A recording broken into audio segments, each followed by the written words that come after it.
Hi everyone, so for this video we're going to be tackling sections 7 and 8. Mostly we're going to be looking at number 7. These chapters are really interesting and important because they kind of offer an empiricist critique of the idea of causal force. And we're going to see how that actually interacts with a lot of the central problems that we've been dealing with throughout the course of the semester, specifically like the mind-body problem. Hume sort of makes an intervention into this debate. And so we're going to see, another sort of response to the central problems in the class, but just sort of like an empiricist response to those problems. And so I think that it's going to be really interesting for us to examine together.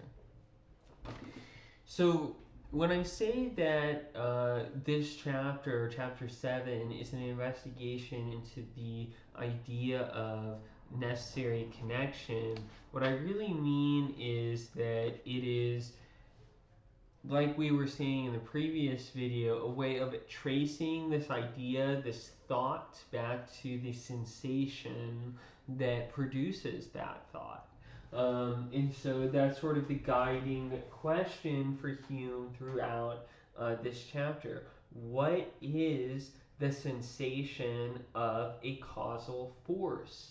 And so, what is the source of this idea of a causal force, right? We've talked previously about how it's a custom, it's a sort of psychological or anthropological fact about human beings that we make this sort of inference, right? But really, who Hume has in mind here are philosophers, in the way that philosophers use this word. Specifically, like the way that God, for example, think about Descartes' Cartesian argument, for example, right? There you have a clear case where Descartes makes an inference from an event, our notion of God, to a cause, namely that God caused us to have that idea, right? And he did it, at least allegedly, on a purely rational basis, right? And so philosophers of this period, especially, sort of take up the language of causality, right? Spinoza, for example, said that God was the cause of all events, right? And so Hume is really sort of like he's interested in our sort of natural or folk conception of this idea, but he's especially interested in the ways that they sort of get twisted and turned up by various philosophers. And ultimately, Hume's going to argue that, that their entire sort of like philosophical idea relies on this idea of causal force that they don't have a clear and distinct notion of, right? And so that really is a critique that strikes at the core of rationalist philosophy, right? That it sort of fails at basing itself on clear and distinct ideas and trying to argue that one idea that seems very necessary to many of the rationalist philosophers, this idea of force or power or necessary connection, is actually quite obscure. Um, and so that's a pretty powerful criticism. So Hume's guiding question is, what is the sensation of a causal force? Ultimately, what Hume's going to say, Hume's answer is really quite complicated, because Hume's going to say, on the one hand, we don't actually experience causal forces, right? What we actually experience are just events followed by other events, right? Hume at one point, gives this really famous example involving billiards or pool, where what you see is one billiard ball strike another billiard ball, right? And so you see an event, and then another event, like the ball moves, right? Like as a consequence, but you don't actually see the causal force moving between the two events, right? Even if you can identify, obviously it was my own, force that I put into the pool cue that caused the motion originally or whatever. Like you don't have you sense the event and then you make an inference to the cause, right? You don't have a direct sensation of the causal force itself, right? And so we kind of think about causal forces like the ability to control that thing happening, right? And so what Hume is going to say is, what is the sensation of a causal force? We don't have any direct sensations of a causal force. Actually, causal forces are thoughts. They're sort of extrapolations from our power to control our own bodies, right? And so Hume thinks about it like this, in the same way that I can, sort of like make my arm move in this motion, right? The ball can make the other ball, move with like great amount of force, right? But he was going to say this idea is quite obscure, that we don't actually have a very good idea of our power to control our own bodies. And Hume actually goes over a number of interesting cases here. I mean, one point that he makes is that even on the most rationalist account of things, Descartes, the mind, even though I think to control my arms, right, what actually happens is that I control animal spirits, right, or this animating vital force in my blood to go to my arm or whatever voluntary action, right? And so Hume's pointing out that like our control over our own bodies is obscure and unclear and actually ambiguous in many ways, right? Like like some people, for instance, can move their ears, right? Some people have sensations of limbs that they no longer have. And so Hume wants to say that, like, you know, if we're really basing our notion of causal force on our apparent power to control our own bodies, this idea is itself quite obscure, right? It comes in gradients, right? Like my ability to control my own body is very high whenever I'm healthy, but like if I get sick or something like that, then my ability to control it is lessened, right? And so it's not discrete, it's not absolute, right? And it seems like very different than how we think about causal relations, right? Even though to some extent, like I think about myself as the cause of movements of my body, and here we're gonna see the mind-body problem emerge again, right?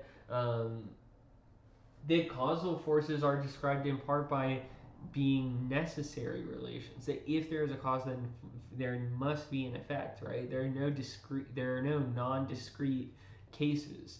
Whereas it seems like in our power over our body, it's full of non-discrete cases, right? That it's very vague and fuzzy and sort of empirical knowledge, right? It seems fundamentally different than the notion of a necessary connection or relationship. And part of what Hume says is that, look, this idea is so obscure that many philosophers sort of have tried to evade this idea of our power over our bodies, right? And in particular, he's thinking about the mind-body problem, right? To some extent, he was talking about this in the treatise on human nature as well, right? Because he denied that we were a thinking substance in that in that part of the book, right? And so here he's also going to enter into this debate by basically claiming that, hey, you can't actually solve the mind-body problem as being about a sort of weird causal connection between minds and bodies, because you have no idea what a regular causal relation is. Or in other words, you don't know what it is that is the causal relationship between two bodies. So I've tried to represent that here. First diagram is a mind-body relationship, right? The different colors to indicate that they're like two different substances or something like that, right? And there's an arrow that is the force, right? The motivating relationship between the mind and the body, right? And so what Hume is basically trying to say is that, yes, of course, this idea of an interaction between a mind and a body is fundamentally obscure. but it's also fundamentally obscure in the case of body-body relationships. That we don't have a good conception of what it is for there to be a mind-body relationship. This is why we escape into weird philosophical fancies like occasionalism, right? That says that every event, like, a case of voluntary action where my body conforms with what my mind wants, right? That this is a miracle ultimately produced by God, right? We mentioned that in one of the one of the Leibniz videos. A philosopher named Malebranche, who was a Cartesian, held this view because he thought he couldn't come up with basically any way that a mind and a body can interact within the theory given by Descartes. That's why God has to intervene as a sort of superstitious entity that can produce this sort of relationship. And ultimately, Hume thinks this about all of the rationalist philosophers that we read. I think that he would probably think that they're all as absurd as as Malebranche. Why? Well, because Descartes, did have a very weird notion of a mind-body interaction. And even though Spinoza and Leibniz didn't have a notion of a mind-body interaction, they did have a concept wherein, maybe mind and body are reflections of the same substance, right? Um, or claim that minds don't interact at all with bodies, right? But in either case, Hume's going to say that the thing that you're supposed to explain, our power to control our bodies, is left even more mysterious than it ever could have been to begin with any of these theories, right? In all of them, you either try to think about an interaction that makes no sense, or you try to disguise the fact that there's an interaction by making it appear, like to happen in God or something like that, right? I think that's sort of like the empiricist view of the rationalist and the sort of driving force of Hume's critique here, right? Ultimately, all we have is the conjunction of events, right? We experience having a thought, and then we experience our body moving. Or we experience, the pool cue, and it hits a billiard ball and makes it move, right? We have no direct sensation of the causal relationship, the force that is exemplified within these relationships. This can only be obscure to us because we have no capacity to sense it, right? And we can only make inferences about what they are sort of based on whim or fancy, I think, according to Hume. Um, Things are different with body-body relationships, right? In this case, we can clearly see that events are conjoined even though we can't see that they're directly connected with one another. And this is Hume's account of probability, right? I can be very I can feel very satisfied with a reliable case, right? Instances where the event has been conjoined over and over again, like the sun rising, right? That's a probable inference because it's occurred so many times, right? I have greater faith in that inference, even though it isn't rational, because I've received a constant conjunction of these events, even if I have no clear and distinct idea of their causal force, right? And so this is part of Hume's argument. I think that it's very interesting because I think that what you get out of this, what you get out of Hume generally, is just sort of the deep connection between empiricism as a philosophy and skepticism, right? If you only believe in the things that you have direct, immediate sensations of, then a lot of the stuff that philosophers are going to be interested talking about is going to be out the window, right? And ultimately, this happens even to, other philosophers that are empiricists, right? So, like, for Hume also critiqued Locke for having too substantive a notion of personal identity, right? Like, you too have these sort of imaginary entities that we don't have any sensation of, right? And so if we want to um, proceed scientifically, then we need an account of human nature. We need an account of our capacities, our ability to receive ideas, and our ability to produce thoughts. How do we produce thoughts based on these sensations? Do we produce generalizations? How do those work? And that's the relation between ideas that Hume was trying to analyze last time, between resemblance, contiguity, and cause and effect. So in any case, Hume's project is sort of an attempt to purify philosophy of these notions that we don't have any clear and distinct idea of. And so in that way, it's in deep continuity with Descartes. But the way that it's completely opposed to Descartes is in its conception of clarity and distinctness, where here the clarity and distinctness of an idea comes from the fact that it occurs as a sensation, right? This is what makes an idea clear, is that you can clearly trace the thought back to the sensation that sort of authorizes it, right? It sort of justifies it, gives it its applicability to our lives, right?